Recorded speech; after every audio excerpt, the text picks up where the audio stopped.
Hello students, welcome to रोशन की class YouTube channel. दोस्तों, आप सभी का आज की इस पाठ्य योजना की वीडियो में एक बार फिर से बहुत बहुत स्वागत है। आज की पाठ्य योजना की वीडियो में आप लोगों के लिए लेके आया हूँ कंप्यूटर की या फिर आप कह सकते हैं आईसीटी की, सूचना एवं संप्रेषण तकनीकी की आपको पाठ्य योजना दिखाऊंगा। आप कंप्यूटर विषय में या फिर आईसीटी विषय में दोनों में ये टॉपिक पढ़ा सकते हैं। ठीक है, तो चलिए देर नहीं करते, स्टार्ट करते हैं आज की वीडियो। अगर आप लोगों को वीडियो अच्छी लगती है तो प्लीज़ इस वीडियो को लाइक कर दीजिएगा। अगर आप लोगों को ऐसे ही वीडियो डेली बेसिस पे चाहिए, पाठ्य योजना से रिलेटेड वीडियो सभी विषयों की और सभी क्लासेस के लिए, या फिर सूक्ष्म पाठ्य योजना की वीडियो सभी विषयों के लिए, सभी कौशल के ऊपर, या फिर आप लोगों को बीएड कर रहे हैं, आप बीटीसी कर रहे हैं तो उसकी क्लासेस देखनी है आप लोगों को बिल्कुल फ्री में, तो शाम के 7 बजे लाइव क्लासेस चल रही हैं। डेली बेसिस पे आप लोग उससे जुड़ के देख सकते हैं। और अगर आप लोग इसी तरीके के फ्री कंटेंट देखना चाहते हैं तो आप लोग रोशन की क्लास यूट्यूब चैनल को सब्सक्राइब कर लीजिए। नीचे सब्सक्राइब बटन होगा, उस पर क्लिक करके सब्सक्राइब कर लीजिए, साथ ही साथ बेल आइकन दबा के रखिएगा। चलिए देर नहीं करते, सबसे पहले अब स्टार्ट करते हैं। सबसे पहले देखिए लिखा गया विद्यालय का नाम, उसके ऊपर आपको पाठ्य योजना संख्या लिखनी है। सबसे पहले पाठ्य योजना लिखिएगा, पेंसिल लेना मैं भूल गया हूँ, उसको हाईलाइट नहीं कर पाऊंगा, ध्यान से सुनिएगा। सबसे पहले जिस पेज से पाठ्य योजना बनाना स्टार्ट करते हैं उसके बीचों बीच पाठ्य योजना लिखिएगा, उसकी संख्या लिखिएगा, उसके बाद विद्यालय का नाम लिखिए। सबसे पहले लिखा गया है उस विद्यालय का नाम लिखना है जिस विद्यालय में आपको ट्रेनिंग के लिए भेजा जाएगा, जहाँ पे आप क्लास लेने के लिए जाएंगे। कक्षा यहाँ पे अगर बात की जाए तो शिक्षा में इंटरनेट का उपयोग आप क्लास 6, क्लास 7, क्लास 8 तीनों में पढ़ा सकते हैं। दिनांक लिखना है जिससे ये पता चलता है किस डेट में आपने कौन सी पाठ्य योजना पढ़ाई। कालांश है, कालांश का मतलब होता है, थोड़ा सा यहाँ पे जूम कर लेता हूँ। कालांश का मतलब होता है पीरियड की नंबरिंग करनी होती है। जिस पीरियड में आप जाएंगे चैप्टर पढ़ाने के लिए, जैसे पहले पीरियड में गए तो कालांश के सामने 1 लिख दीजिएगा, दूसरे पीरियड में गए तो कालांश के सामने 2 लिख दीजिएगा। बस पीरियड की नंबरिंग लिखनी है। दिवस लिखना है, जैसे सोमवार मंगलवार, तो वो अगर लिखने के लिए कहते हैं आपके कॉलेज वाले तो लिखिए, नहीं तो कोई ज़रूरत नहीं है। अवधि है 35 मिनट की और विषय आईसीटी का है, यानी कि सूचना एवं संप्रेषण तकनीकी। शीर्षक है यानी कि टॉपिक है आज का, प्रकरण है शिक्षा में इंटरनेट का उपयोग। अब इसके बाद आपका आता है पहला यहाँ पे बिंदु, सामान्य उद्देश्य। इसमें आपका जो विषय होता है उसको पढ़ाने के बाद बच्चों को आप क्या सिखाना चाहते हैं, उनके अंदर किस प्रकार के नॉलेज का, यानी कि ज्ञान का विकास करना चाहते हैं, उसके बारे में कम से कम 2 से 3 पॉइंट, मैक्सिमम 5 से 6 पॉइंट यहाँ पे लिख सकते हैं। तो यहाँ पे देखिए पहला पॉइंट लिखा गया छात्रों को आईसीटी के विषय में जानकारी देना। दूसरा पॉइंट लिखा गया छात्रों को सूचना एवं संप्रेषण तकनीकी के विषय में रुचि उत्पन्न करना। तीसरा पॉइंट है छात्रों को तकनीकी शिक्षा के विषय में जानकारी देना। और चौथा पॉइंट है बच्चों को आधुनिक नवाचारों के विषय में जानकारी देना। विशिष्ट उद्देश्य है अगली हेडिंग। विशिष्ट उद्देश्य के अंतर्गत आपका जो प्रकरण होता है, यानी कि जो आपका टॉपिक है, उसको पढ़ाने के बाद बच्चों को आप क्या सिखाना चाहते हैं उसके बारे में विशिष्ट उद्देश्य में कम से कम 2 से 3 पॉइंट, मैक्सिमम 5 से 6 पॉइंट लिखना होता है। तो यहाँ पे देखिए पहला पॉइंट लिखा गया छात्रों को इंटरनेट से परिचित कराना। दूसरा पॉइंट है शिक्षा में इंटरनेट का महत्व बताना। तीसरा पॉइंट है आधुनिक शिक्षा में इंटरनेट को समझाना। नेक्स्ट हेडिंग आपकी है शिक्षण सहायक, शिक्षक सहायक सामग्री। शिक्षण सहायक सामग्री के अंतर्गत आपको जिन भी सामग्रियों की आप सहायता लेंगे शिक्षण कार्य के दौरान, उन सभी सामग्रियों को आप लिख सकते हैं शिक्षण सहायक सामग्री के अंतर्गत। तो देखिए यहाँ पे लिखा गया श्यामपट्ट, चौक, डस्टर, लपेट फलक। ठीक है, उसके बाद आप संकेतक भी लिख सकते हैं, शिक्षा उपयोगी समस्त सहायक सामग्री लिख सकते हैं। पूर्व ज्ञान है अगली हेडिंग। पूर्व ज्ञान में लिखा गया सभी छात्र कंप्यूटर के विषय में सामान्य जानकारी रखते हैं। अब यहाँ पे पूर्व ज्ञान के बाद आपको प्रस्तावना प्रश्न अपना बनाना होता है। देखिए लिखा गया प्रस्तावना प्रश्न सबसे लेफ्ट साइड में। इसको 2 कॉलम में डिवाइड किया गया, छात्राध्यापक क्रिया, छात्र क्रिया। बच्चों से आप प्रश्न पूछेंगे, बच्चे उसका आंसर देने का यानी कि उत्तर देने का प्रयास करेंगे, फिर उस उत्तर से अपना दूसरा प्रश्न बनाएंगे। तो यहाँ पे देखिए पहला प्रश्न है क्यों कुछ बच्चों कुछ इलेक्ट्रॉनिक उपकरणों के नाम बताइए। तो बच्चे बोलेंगे टीवी, एसी, कंप्यूटर, फ्रिज, ये सब बताएंगे बच्चे। दूसरा प्रश्न बनेगा आप कंप्यूटर से, कंप्यूटर को हिंदी में क्या कहते हैं। बच्चे बोलेंगे कंप्यूटर को हिंदी में संगणक कहते हैं। अब बच्चा हो सकता है एक बच्चा ना बता पाए, 2 बच्चा ना बता पाए, लेकिन क्लास में 15, 20, 25 बच्चे हैं तो कोई ना कोई बच्चा जरूर ट्राई करेगा, बताने का प्रयास जरूर करेगा।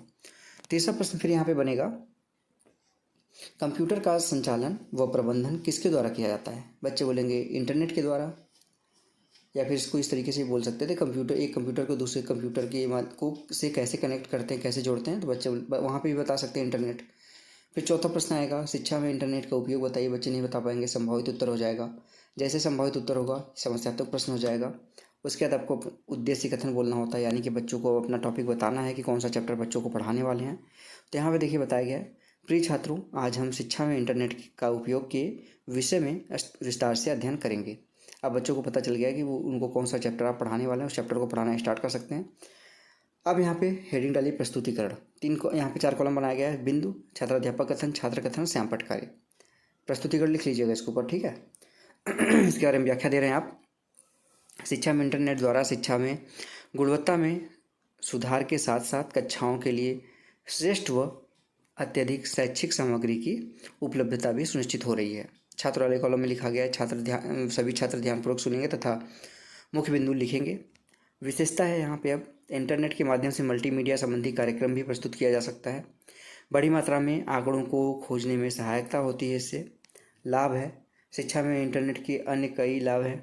पहला, online reading, books, e booking, e banking, online banking, online registration, online study, online form, social networking, email इत्यादि। हानि क्या है? समय की बर्बादी, शोषण, अश्लीलता, हिंसक छवि। विद्यार्थी ऑनलाइन गेम्स व मनोरंजन गतिविधियों में समय बर्बाद करते हैं। शारीरिक व मानसिक विकास में कमी आती है। आप जब बाहर जाके खेलेंगे कूदेंगे नहीं, कंप्यूटर पर बैठे रहेंगे तो जाहिर सी बात है आपकी मानसिकता और शारीरिक विकास में कुछ न कुछ प्रॉब्लम होगी। आँखों का कमज़ोर होना। अब आता है नेटवर्क। यहाँ पे नेटवर्क के प्रकार के बारे में बताया गया है। पहले क्योंकि इंटरनेट बता रहे हैं तो नेटवर्क बताना ही पड़ेगा आपको। लैन है लोकल एरिया नेटवर्क, दूसरा है मैन मेट्रोपॉलिटन एरिया नेटवर्क, वैन है वाइड एरिया नेटवर्क। इसके अलावा पैन भी आता है, पर्सनल एरिया नेटवर्क आपका आता है, और इंटरनेट वाइड एरिया नेटवर्क का एग्जांपल है। मूल्यांकन प्रश्न अब यहाँ पे आता है। मूल्यांकन प्रश्न का मतलब आप बच्चों से अब कुछ प्रश्न पूछेंगे जो आपने पढ़ा है उससे रिलेटेड। बड़ी मात्रा के आंकड़ों को किसके माध्यम से खोजा जाता है? बच्चे बोलेंगे इंटरनेट के द्वारा। दूसरा प्रश्न है, शिक्षा में गुणवत्ता में सुधार लाया जा सकता है किसके द्वारा? बच्चे बोलेंगे इंटरनेट के द्वारा। नेटवर्कों के प्रकार बताइए।